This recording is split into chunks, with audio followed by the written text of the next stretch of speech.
Hey guys, welcome to my channel. Now, before we get started, I want you to subscribe and I want you to like and say nice things, okay? Be nice. Now, you know this channel is devoted to young people or people who've been in the business who need some good information. So today, watch it now. We have the producing artistic director from the York Theater. Child, this man ain't no joke. Lord have mercy. Mr. Jim Morgan. How you doing, Jim? I'm good, Vivian. How are you? I haven't seen you in a long time, but you look fabulous. Oh, thank you, baby. Now listen, what is that on your nose? Tell me about that. I thought we weren't going to talk about this. No, we're going to talk about that nose.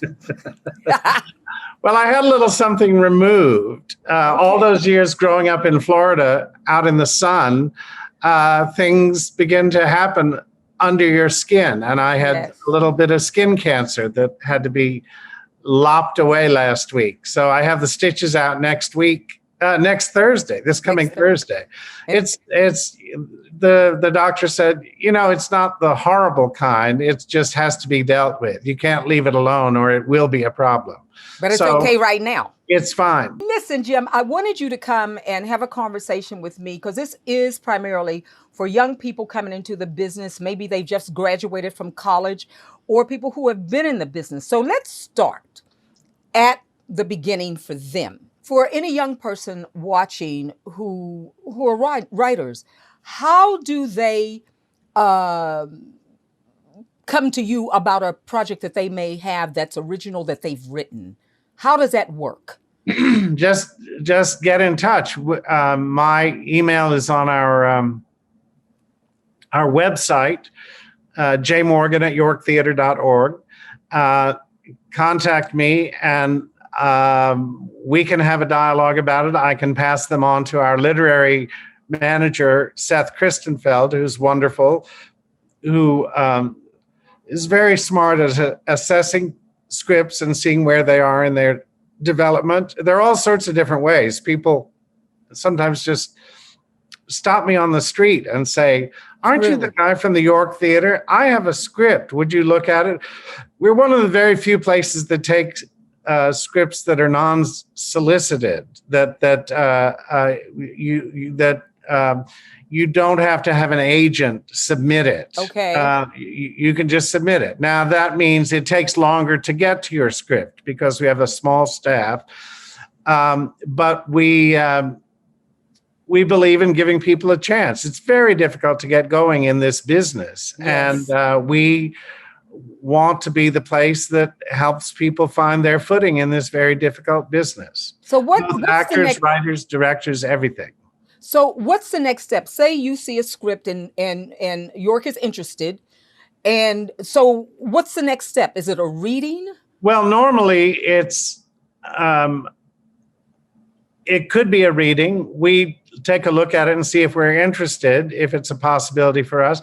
But us reading a script and being interested isn't necessarily, oh, this is a perfect show for us. It may be too big for us. It may be too something else for us. But we try and give a chance to things that otherwise might not be seen in New York.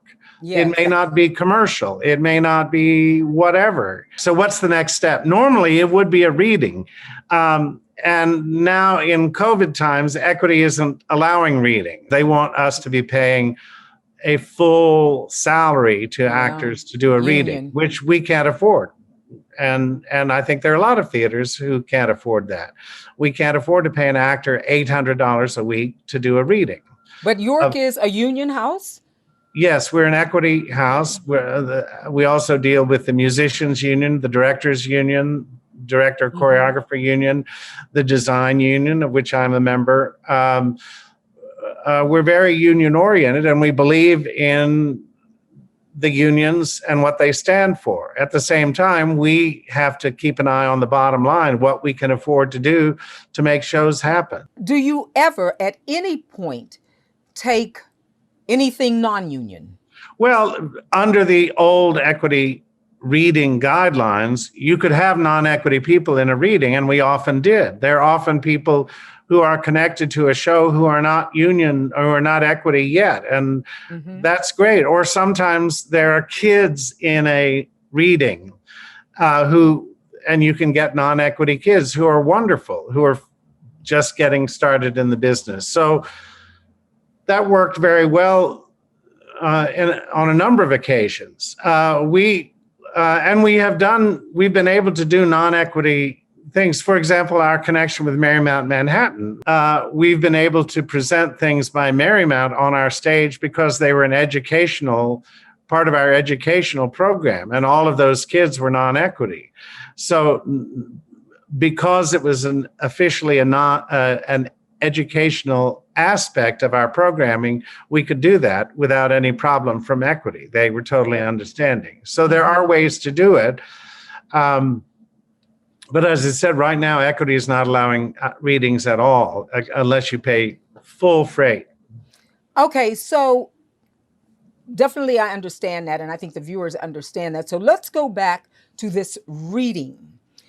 The actors who are needed for the reading, is something posted where they audition, or do you pick the actors that you know? How does that work in case somebody's watching that would like to be involved in a reading? Normally, we do not cast the readings ourselves. Okay. We leave it to the people who are the writers, the director, the team that is putting that reading together. We don't have enough of a staff to take on that aspect of our programming. In normal times, we do 30 or 40 readings a year on top of our other programming. We're very proud of that fact. Mm-hmm. So we just could not add that to our list of things we have to do. We often consult on it. People who are putting a reading together will come to us and say, we're really stuck for this part. She has to be this age and this type and have this kind of voice. Can you think of anyone? And we will do our best to help.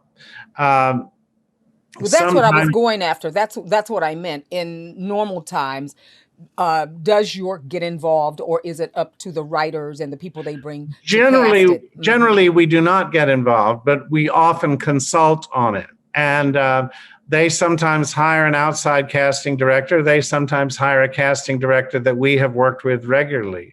A number of them, Jeff Josselson, Carol Hanzel, Michael Cassara, all of them are people we have worked with regularly that often are involved in putting a reading together. Okay, so that's very very good information. Okay, let's look at the performer.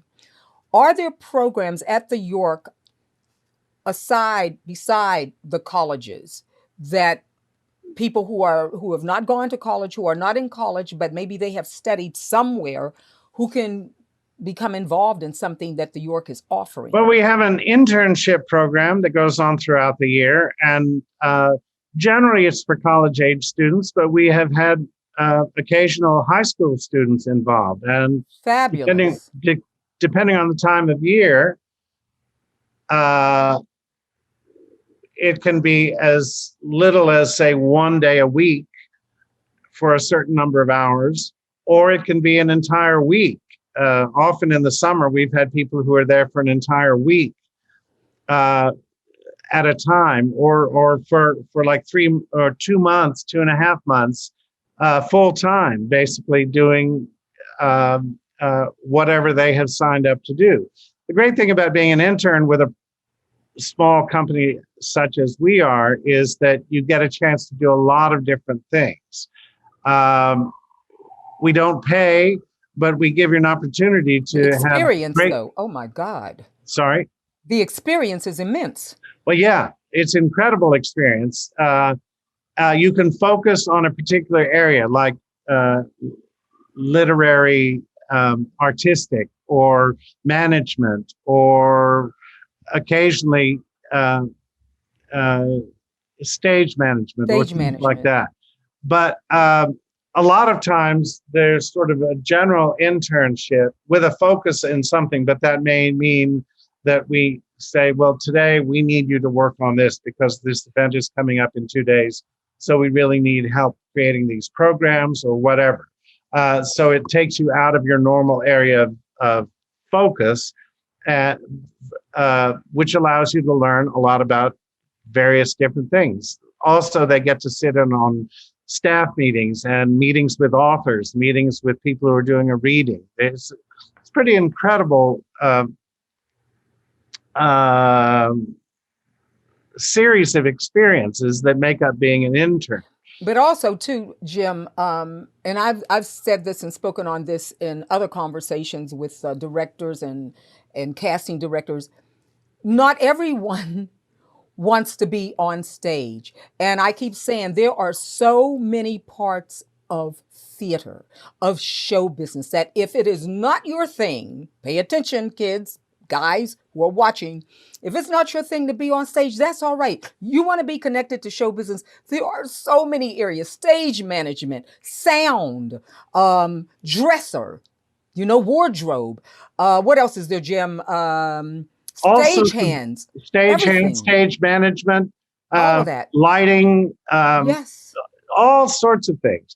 And actually, the internship program is specifically not for performers. Great. A lot of performers do it and go through it because they want that background. It is so important as a performer to Yes. know how a show comes together and why things are done this way. Okay, stop right there. Stop right there, Jim. Stop right there.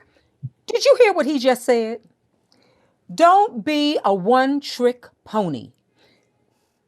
If singing is your thing, there are other things that happen to make you great on stage as a singer. The lights, the sound, everything that Jim is talking about. Learn about the other areas of theater so that you can speak with a sound engineer with a degree of intelligence.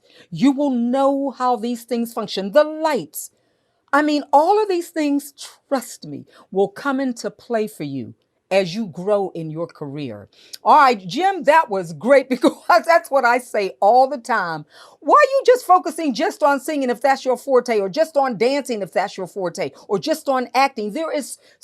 When you see great performers and you say, wow, that's a great show, I will assure you that performer has had a hand in how they look on stage. I will guarantee you and they understand what's happening behind them. Why, when they're out in front dealing with the audience, they understand what is happening behind them to make it possible for them to be there. Yes. And why there are certain rules, why you can't do this, why it takes so long for such and such to happen in the rehearsal process, all sorts of things. The more you understand about the business as a performer, the better off you will be, and the happier you will be, because you don't feel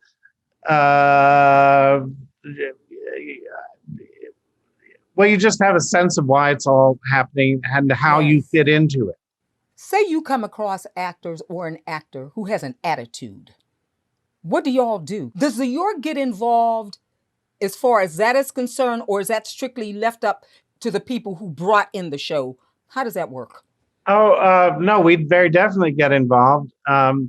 We take note of the situation. However, we become aware of it. And I'm in and out of rehearsals regularly. So you tend to notice, that person's a problem. Or why did he make that remark? There must be something wrong. So you try and assess what the situation is, how serious it is, what is the effect on the overall production. And then you may talk with the director, the stage manager, or the stage manager may come to you and say, so-and-so is being a problem because this remark was made. It got the rest of the cast upset. We just can't figure out where it came from. So then you have to carefully figure out how to handle it in a way that you're not coming down on the person. You're trying to say, we understand something is going on. We want to address it in a way that helps you and doesn't turn it into something worse. But what if they're recalcitrant and they don't care, and they just have this attitude and they're going to do what they want to do? Well, that happily that very seldom happens, and happily.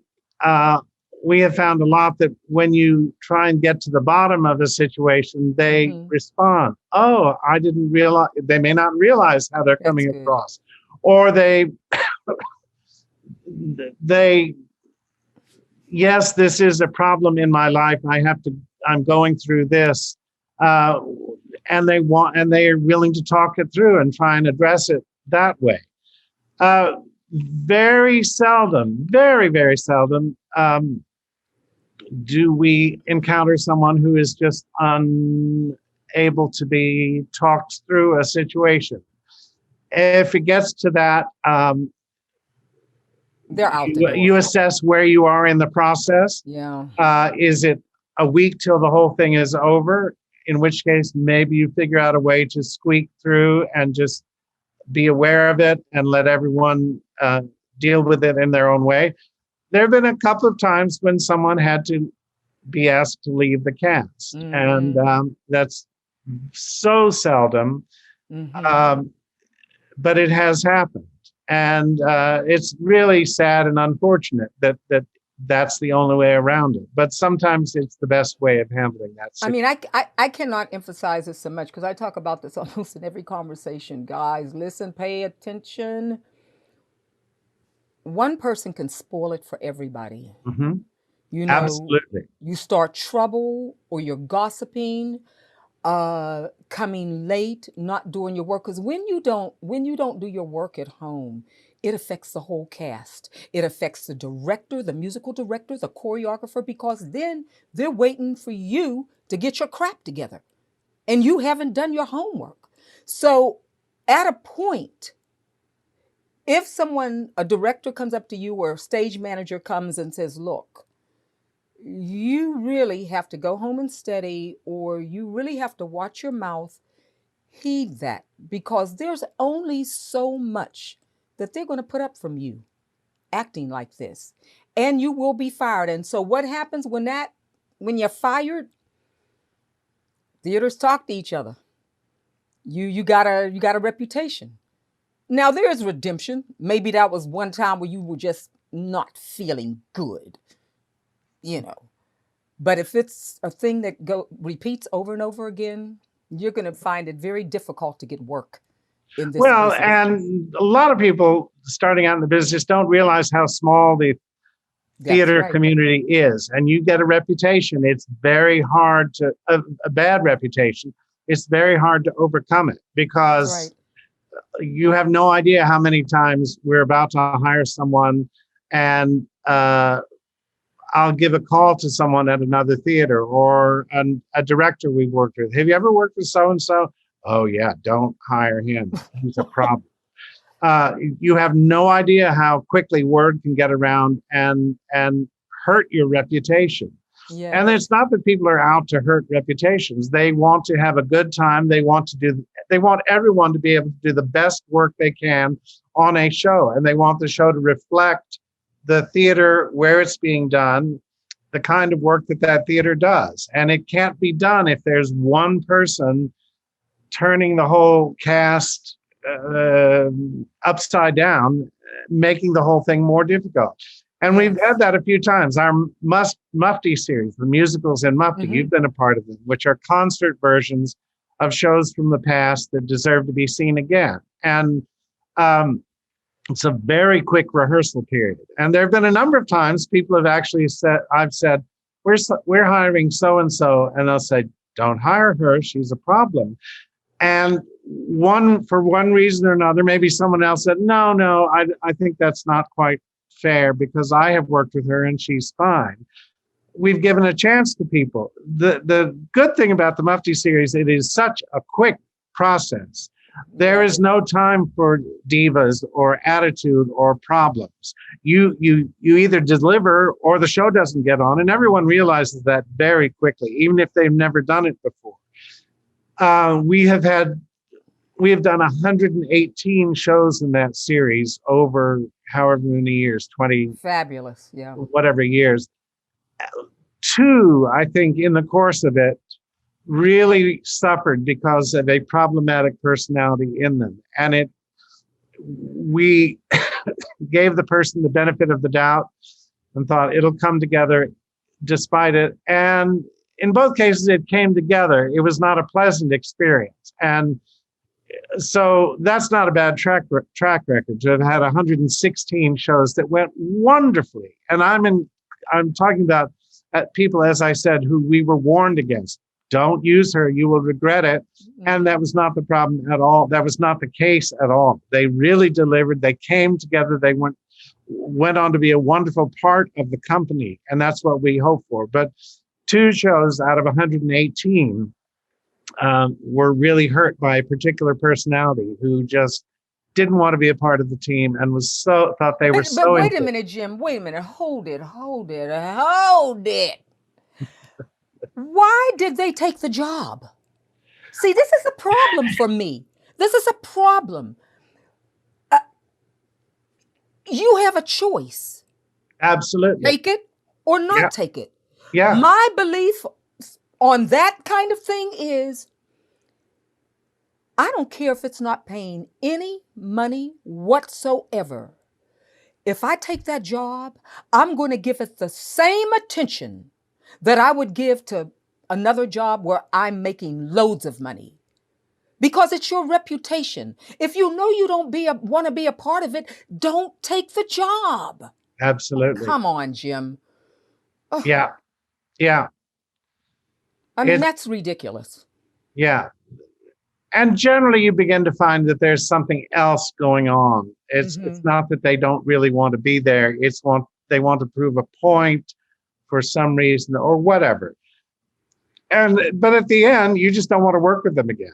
And I don't hesitate to say, I'm sorry, he may be a wonderful performer, but he didn't deliver for us. In fact, he came very close to destroying a show of ours. So I would never hire him again. Take your choice. If you want to hire him, fine, but I would not hire him again. And again, that's the thing about how a reputation gets destroyed and the word gets around very quickly. Give me one funny story.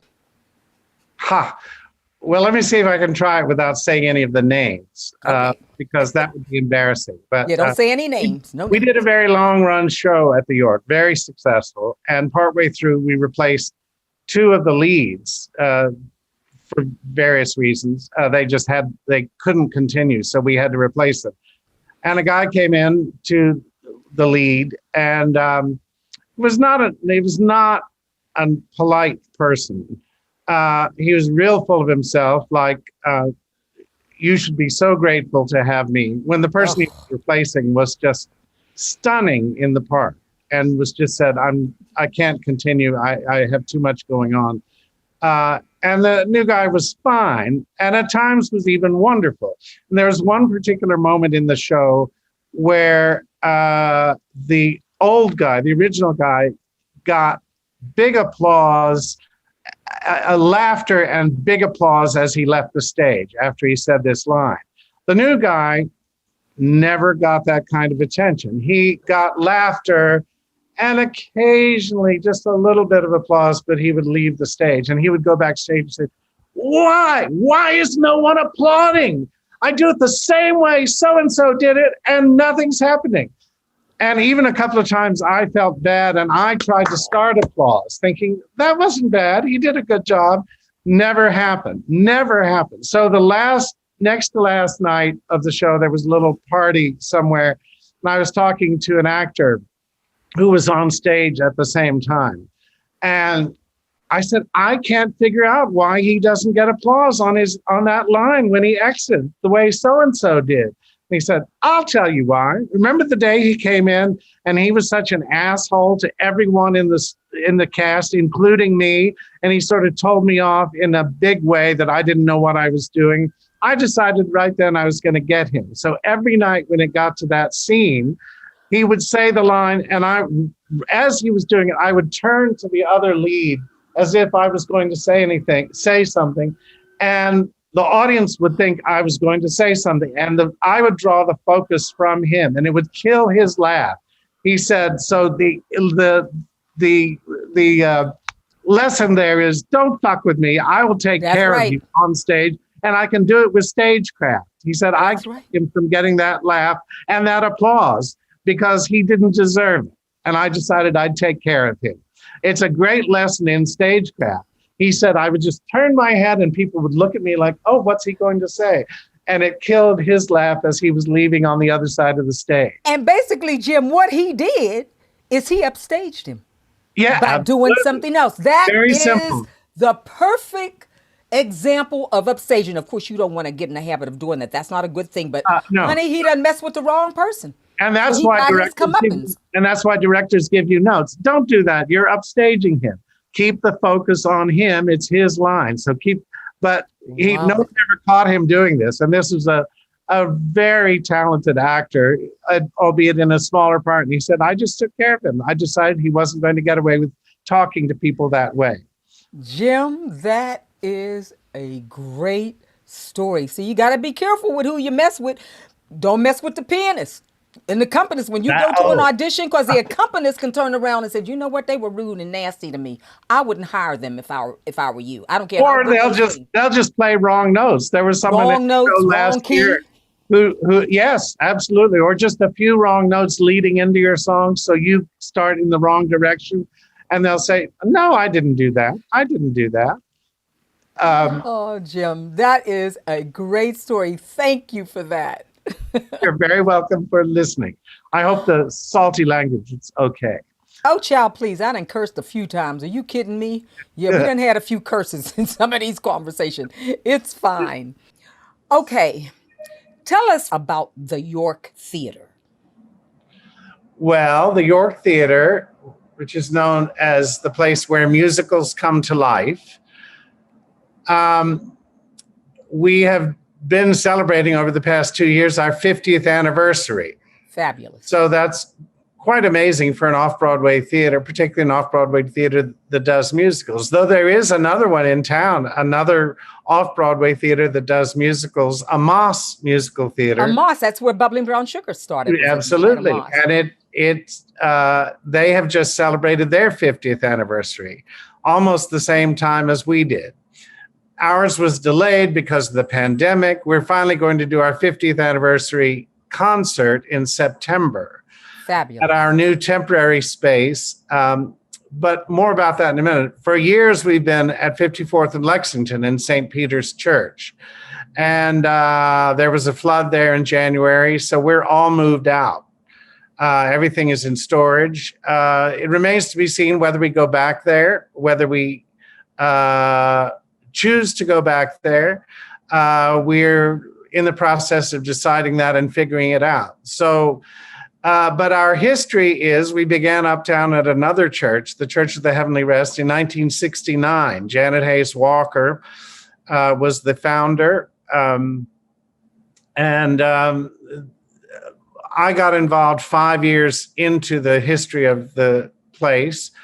And Janet and I hit it off very well. I had just graduated from college. Talk about young people. I had just graduated from the University of Florida, and I moved up here wanting to do theater. And talking to my aunt and uncle who went to that church, I said, "Do you know anyone who in theater who could help me?" And my aunt said, "We don't really know anyone in theater, but there is this dear little theater group at the church. Maybe you'd like to meet the woman who runs it." So I did. That was Janet. That was York at 5 years old. And I got involved. She asked me to design the poster for their next show and then to design their next show a couple of months later. So within a few months of starting there, I had my first New York show. It was off Broadway. It was a production of Night Must Fall, and it was the beginning of my history with the York. So I've been there for 47 of the 52 years. It's kind of scary. Your name is synonymous with York Theater. You say York Theater, then you say Jim Morgan. You know this, right? Well, there are a lot of other people, but thank you very much. There are a lot of other people who are the York Theater and have been the York Theater. Of course, it wouldn't exist without Janet, Molly Gross, Sally Smith, all sorts of people along the way, and all sorts of fabulous directors and actors and writers. We've become very much a writers' theater, supporting new writers.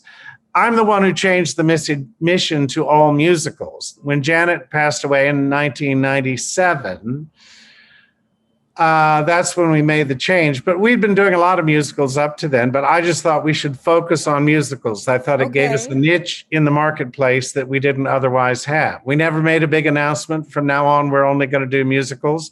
Yeah. But the chairman of our board, who is still the chairman of our board, David McCoy, who's a great friend, he said, well, if that's what you think, then we should do that.